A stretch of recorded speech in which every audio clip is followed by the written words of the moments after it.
if you have less homes to be sold, possibly you have now less buyers because of the rates, that's automatically going to cause a cool down effect for the market.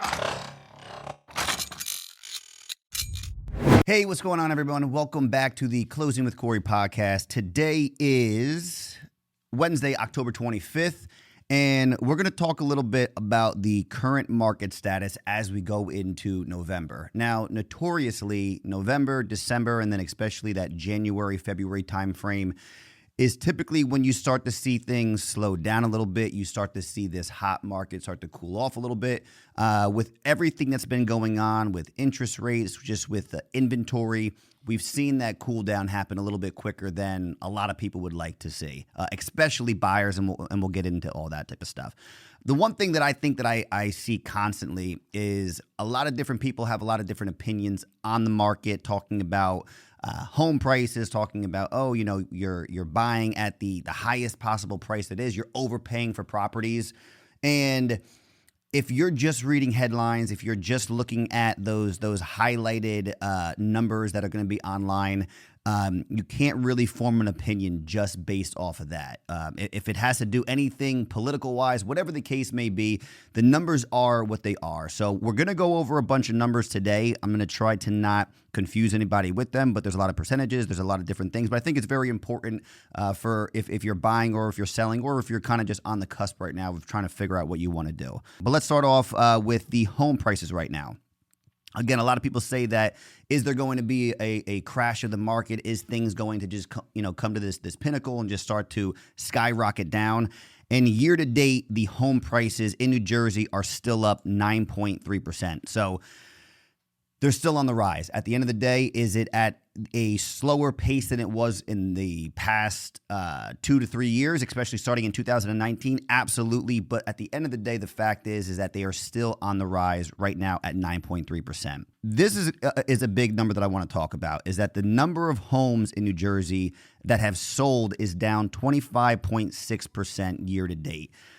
A lot has to factor into that. A lot has to contribute to that. Number one, inventory is going to be something that I will speak about consistently throughout this episode. Is just that you talk to any agent, there's just nothing to sell. You talk to any buyers. These auto searches that I have for my buyers, they used to have 3 to 4 to 8 to 9 different listings every single week, especially on like that Monday, Tuesday, Wednesday, which is typically like the hot spot for new listings.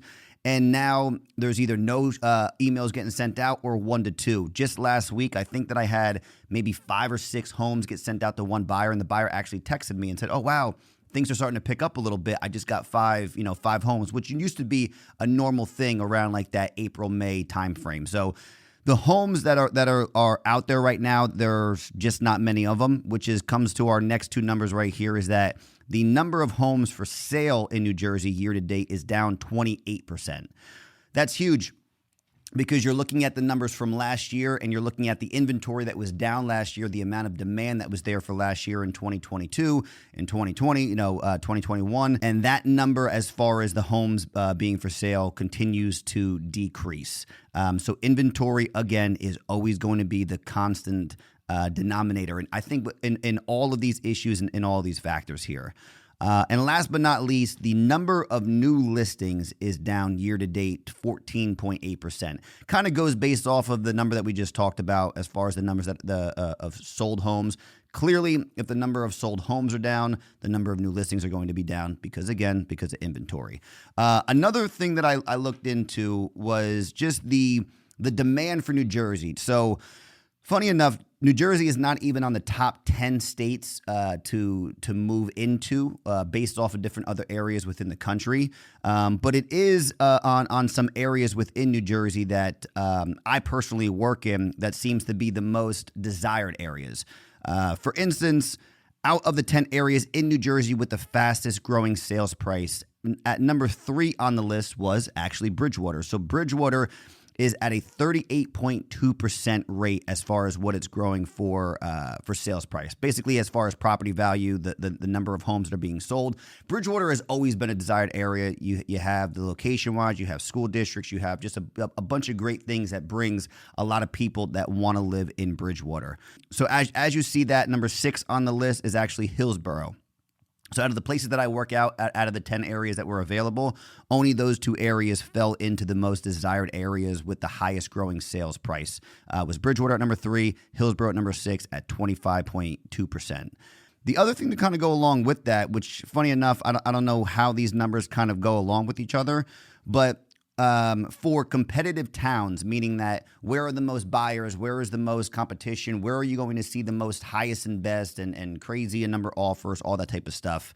Out of those 2, they didn't even make the top 10 for the most competitive towns in New Jersey, but Flemington was number 8 for the most competitive town, which I think will kind of come to a fact to where if these buyers that are trying to get into Somerset County, and then as a second option, and for a lot of people, for their first option to be able to go into Hunterdon County, actually is where I live at as well now, that is just growing the amount of people that are looking to go into those homes. So a lot of numbers there. I hope that all that, sort of made sense.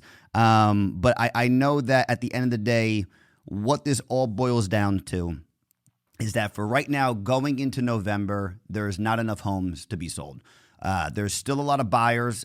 Have the interest rates played a role on all of this? Absolutely. The interest rates, whether they were at 4.5 to 5.5 to 6.25, and now they're going up to the 8s, possibly projected into the 9%. That's a scary number. So for a lot of buyers, that affordability factor is becoming a little bit of an issue. So when it relates to all the numbers that we just talked about, if you have less homes to be sold, possibly you have now less buyers because of the rates, that's automatically going to cause a cool down effect for the market. It's not going to cause a crash because the demand is still there, as we can see. It's just that the demand for these properties that are not yet listed is still there. So once these properties come on, I think that we're going to have honestly, probably a little bit of a rough couple of months here going into 2024. Hopefully by that April, that April-May timeframe for 2024, we're going to hopefully be able to see not things even out a little bit, but definitely see the listings starting to come up a little bit, along with the affordability factor, to still be able to have this highly competitive real estate market.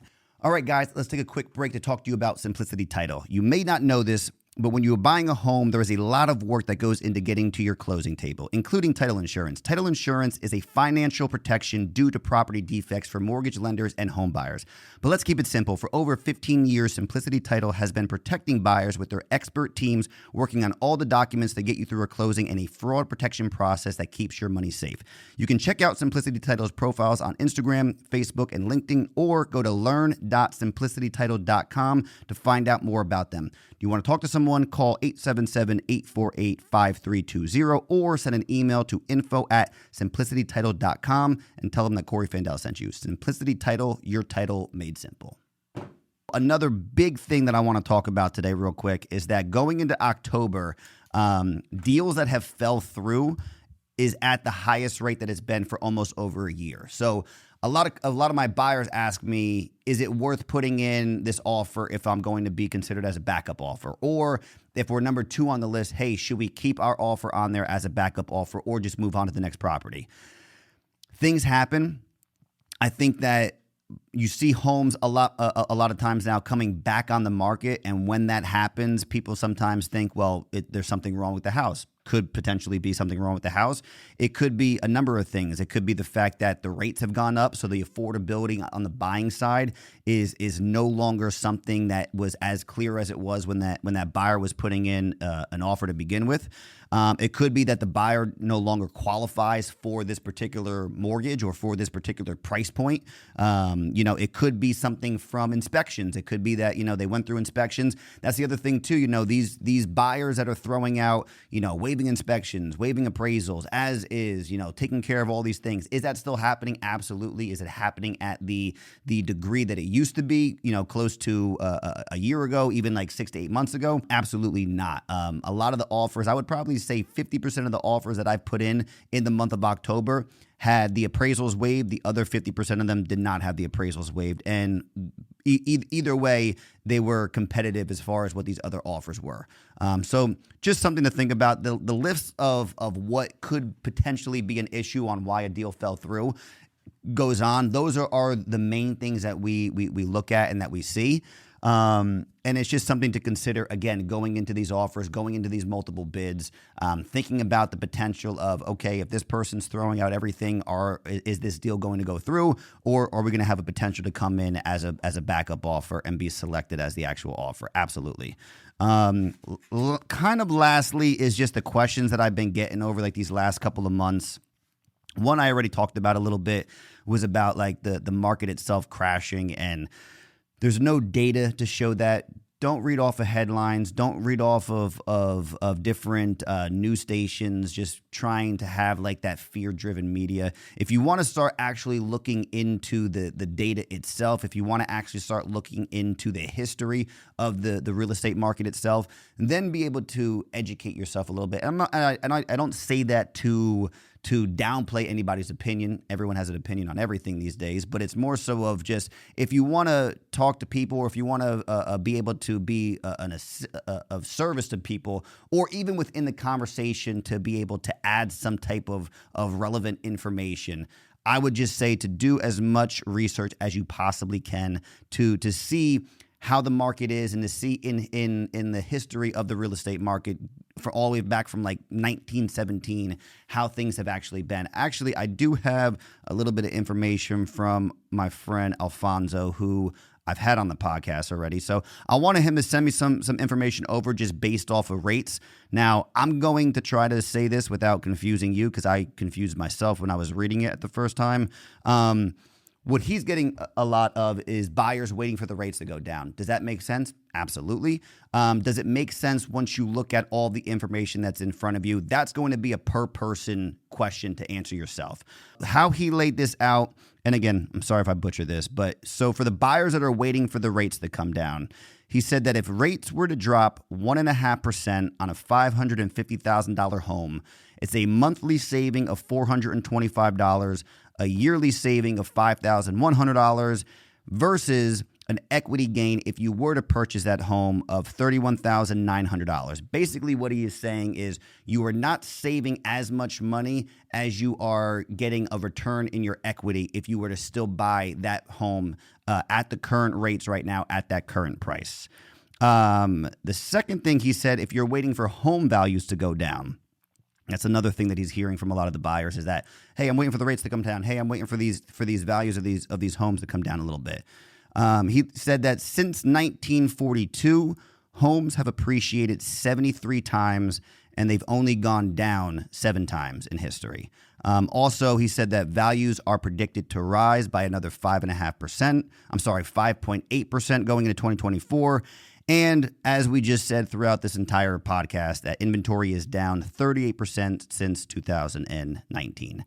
So for buyers, I would just say get your stuff together. Right now, these next couple of months is going to be pivotal for you to be ready for that 2024 market. That is there a magic ball that's going to say exactly what it's going to be? No, but we can kind of take all the information that we have, all the percentages, all the predictions, and to say that you're going to be looking at a similar 2022 market, 2023 market, as far as once this inventory starts coming up. And if rates do go down a little bit, you're going to see those buyers flooding back into the market to try and get some properties.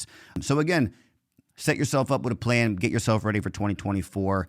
November, December, January, February. I'm not saying this to be 100% a definite guarantee, but it's going to be a little bit rough when it comes when it comes down to inventory. The inventory is just not going to be there. So buyers, don't get too frustrated. Just understand everyone's kind of dealing with the same thing. And that's really it. The last thing I was going to say was as far as just going over Al's text, but we just basically went through all that stuff. So it's a tough time for sure. It's a lot of uncertainty. It's a lot of almost like a waiting game. Buyers are just waiting and waiting for 2 things to happen, for more properties to come out onto the market and to hear some better news regarding the rates, as is everybody else. So we shall just see what these next couple of weeks and months bring. And then, as I said, just to be able to be ready to go for 2024. Today was a lot more geared towards my buyers, just because I've been having this conversation with a lot more buyers. Sellers are getting into that phase of, okay, I'm going to wait until the spring market. which by all means, everybody has their own agenda. Everybody has their own idea as far as what they want to do. If you're still kind of in question as far as should I list now or should I wait, reach out to me. We'll go over the pros and cons of both situations.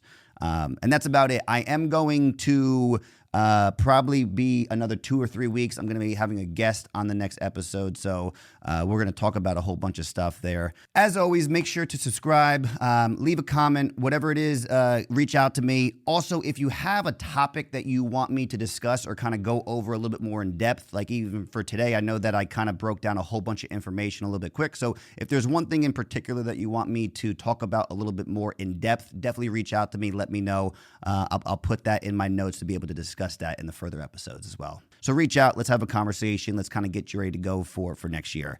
As always, I appreciate it. Have a good rest of your week.